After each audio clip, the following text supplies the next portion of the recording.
Eebate ijoollee dhiiraa bichaan na laala. Duriyyee bichaan na laala waaqala. Ijoolleen dhiiraa jechuudha. Ambiriidha jettanii shamara rakkiftan. Argituu miti lan. Argitanii miti akkatti nageechaa yaa'ula.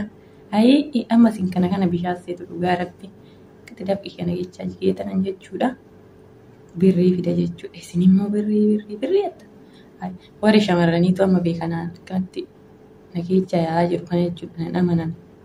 Dhugaa rabbi bishaasseetu ammasii. Waaqa dafqa kiyya takkanatti yaa'a. An duriyyeen birrii. Waanuma munni wayyaa jiru. Waan munna jiru waan cirreetu mukarraa akkanatti gammalan malleetu sinii gadi erginu sinitti fakkaata sin. Nu ilaala akkanatti laalla. Akkanatti nu geechaa cubeeti dal. Aqimiin keenya jechuudha dal. Argite? Ati immoo jechuudha hin nyaatta hin dhugda sa'aatii barbaadde hirriibaa kaata. Achi yoo kaate birrii jettee ijoollee rakkifta jechuudha. Kanaafuu warri ana argitan jechuudha. Birrii jettanii shamaran jannaqina. Akkanatti fidulaal ijoollee shamaranii birrii sinii galee ammasin kan bishaasseetu. Akkanatti nageechaa coba jechuudha. Waaqa jiraata. Ayii inni nama ammaarra nuuroon biyya ormaa maal godhure akkasumatti jiraachuudha malee. Baay'ee tokko nutti gaddee akkanatti nageechaa yaa'u biyyaaf jechuudha. Ashamaa harka foonee hordoftoota chaanaala kootii kan biyya keessaa kan biyya alaa bakka jirtetti nageenya waaqayyoo isin haa baatu. Akkam jirtu nagaa keessanii ani nagaa kooti galata waaqayyoo. Isiniin jecha har'a viidiyoo tokko walitti deebineerra. Hanga dhumaatti waliin ta'an affeerraa kooti akkasuma warroonni immoo chaanaala kee afaaraa taatan sabiskiraaybii gochuun nu jajjabeessaa isiniin jedha. Har'a maal qabattee dhufte siifaniin jechuun keessaniin ol egaa akkuma viidiyoo dura argitan dhageessan irratti yeroo baay'ee nuti shamarran jechuudha. Yoo gorsa walii kennina akkasuma maal akka hojjennus beekuu qabna. Akkamitti akka finnus beekuu qabna jechuudha. Yeroo baay'ee warroonni dhiiraa kun waan nuun jedhan akkasuma warri biyya keessaa waan nuun jedhan haa dhagaaniif gorsa kana akkasumas immoo viidiyoo kana fide jechuudha. Yeroo baay'ee akkuma beekamu kun viidiyoo irratti obboleettiin keenya jette maal jettee jirti iyyuu ishiinuyyuu mee ilaalaa warrumti dhiiraa akkuma isin qarshii nu ergaa jettanii dhugaadha. Maaliif namoonni yoo obboleessa kee ta'e obboleettii kee ta'e maatii kee ta'e yookiin hiriyaa kee ta'e akka tatti hojjettee akka tatti dafqitee fidduu hin beekan waan ta'eef dhugaa dubbachuuf baay'ee nama guba. Biyya ormaa kun baay'ee nama guba. Gubaan isaa ani beeku nama mana hojjetu nama ala hojjetu isa nama mana hojjetu iyyuu gubaan isaa akka maleedha jechuudha. Warroonni keessattuu nyaata hojjetan hin beektan jedheeti yaada jechuudha. Baay'ee nama guba jechuudha. Anna akkatti dafqinee itti beelofnee itti dadhabnee humna keenya itti finneeffinne garuuyyuu warri biyya keessa jiru jechuudha. Keessattuuyyuu warroonni dhiiraa birrii ergaa kana godhaa san godhaa akkas godhaa jettan nuuf laalaa. Dhugaa rabbii nuuf laalaa jechuudha. Kana nuuf laalaa mee rabbi akkatti dafqinee finnu jechuudha. Kana dafqa keessattuuyyuu warri qarshii namaa nyaatanii dafqa kana yoo nyaattan dasiin jedha. Isin gaafatu, isin dabbaru, isinitti ulfaatu dhugaa waaqaa jechuudha. Baay'ee namatti ulfaata jechuudha. Kana birrii akkana shamarran biyya ormaa nyaachuurra bakka kadhattee buluusii gocha dhugaa rabbi sin jedha. Akkaataa itti finnu nuti beeka waan ta'eef itti dafqinee itti dhibunee itti beelofne sanoo gizee gubaan kun gubaadha. Gizee qorraalee akkasuma qorri isaa qorraa gubaan isaa gubaadha. Kanuma hundumaayyuu dandeenyee keessa darbaa jira jechuudha. Innaa kanaafiyyuu warroonni qarshii jettani yoo maatii keenyas ta'e yoo obboleessa keenya obboleettii keenya yoo taate seera malee erguufin bakka seera malee erginaa bakka maaliif gaafa ati dhabde eenyumtuu sin jaalatu. Gaafa tafarkaa dhabdee gaafa ati hundumaafuu garaa laaftee eenyumtuu iyyuu sin jaalatu. Obboleessi kee obboleettiin kee haati kee abbaan keetu gaafa farkaa dhabdee sin jaalatan gaafa qabdu si jaalatan malee ofii keetiis yaaduu qabda. Akkuma yookiin obboleessaa obboleettii akkasuma maatii kee gargaaruu yaaddu immoo ofii keetiillee cinaatti waa godhachuu yaadi. Gaafa galtee baay'ee si rakkisa. Gaafa galtee hundumtuu ilmi namaa kamiyyuu har'a gidee ala jirtu sitti fakkeessaa si jaja waan hedduu siin jedha. Gaafa ati galtee waan tokko farkaan qabne baay'ee si tuffatu. Akkas intallee baluu agas turtee birrii dargaggeessitti fixxee birrii walitti fixxee birrii maatiitti fixxee akkas hin jedhu jechuudha. Inna kanarra atis cinaatti qabadhu waan ittiin galtee socho'uu barbaaddu jechuudha. Kanaafiyyuu ijoolleen qarshii warra dhiiratti ergitanii nyaatamni maal jettanillee irraaf qusadhachuu yaada. Maaliif akka itti dafqitee fidduu waan beektuuf irraaf qusadhu. Garuu gisee namni waan keessa darbee hin yaadanne ilma namaayyuu miti sun jechuudha. Namni yeroo waan keessa darbee dhufee biyya kana ga'ee yoo dabartee fi yookiin yoo mawaalii xashii tana bitatanii jedhanii hin irraanfatu. Wanta keessa maatiin isaa keessa jiru akkasuma immoo maaliif akka biyyaa baate hin irraanfata. Waan hunda sitti gammachuu ta'a.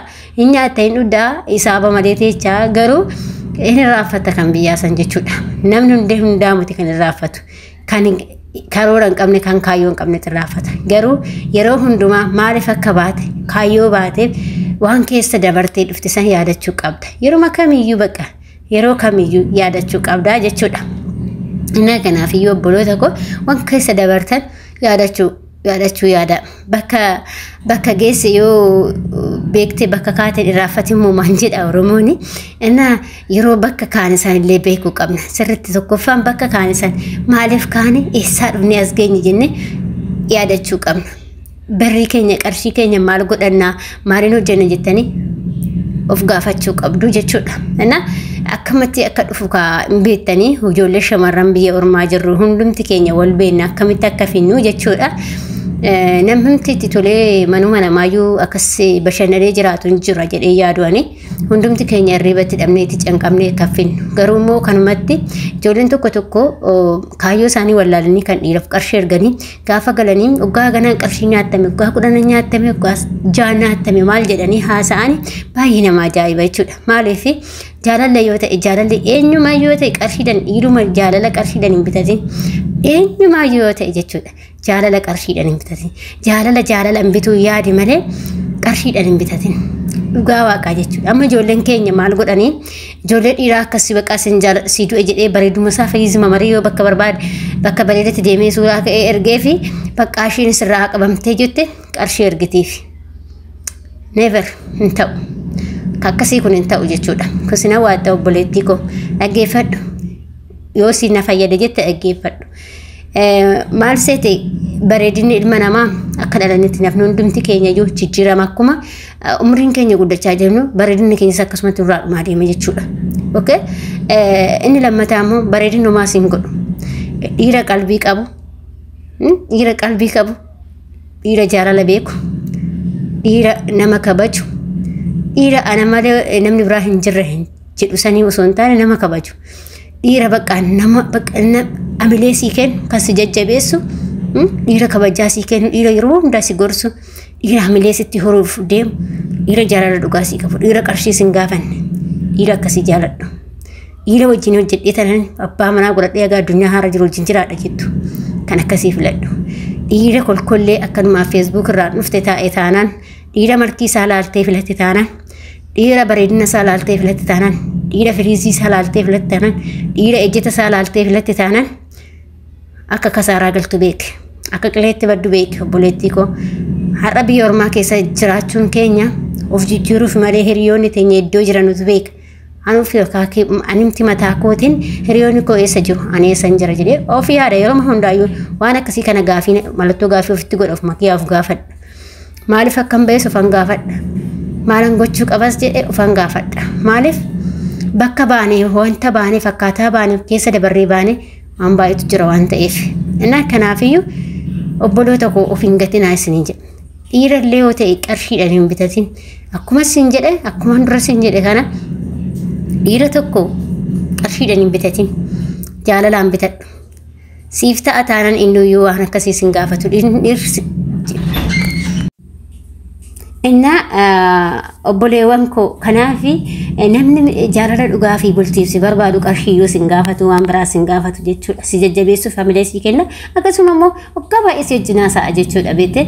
Kan amma qarshii si gaafatu ji'a takka ji'a lama akkasoo si wajjin haasa'e kanaan booda qarshii si gaafate yoo qarshii ergiteef milookkii si irra dhaaba jechuudha. Kanaaf ofii eeggannoo guddaa warri shamarran keenya obboleeta kooyi akkanatti dafqitanii akkanatti itti dadhabdanii yoo namni tokko sirraa nyaatee deeme baay'ee si aarsa jechuudha baay'ee nama dadhabsiisa jechuudha maali ati kan baateef hojii kaayyoo keetiif waan ta'eef isa galmaan gaachuu yaadadhee ati gaarii taanan obboleettii koo ati gaarii taanani jaarsa gaarii taa'ee si eeggata abbaa manaa gaarii taa'ee si eeggata jechuudha inni kanaafiyyuu gaarii ta'uu yaada gaarii hojjechuun immoo ofumaaf malee nama biraatiif miti waan gaarii yoo hojjettee dabarte addunyaa harallee waan gaarii boruu fuula waaqayyoo duratti illee isaa qabattee dhaabatta kanaaf namni keessattuu qarshii namaa nyaatu ani hin beeku dhugaa rabbii dubbachuudha inni kanaafiyyuu waan akkasiitti siniin jedha ifama video ke waddaan kutee inni akkasii siniin jedha obboloota koo kanaafi kaayyoo baataniif beekuu qabdu akkaataa itti dafqatanii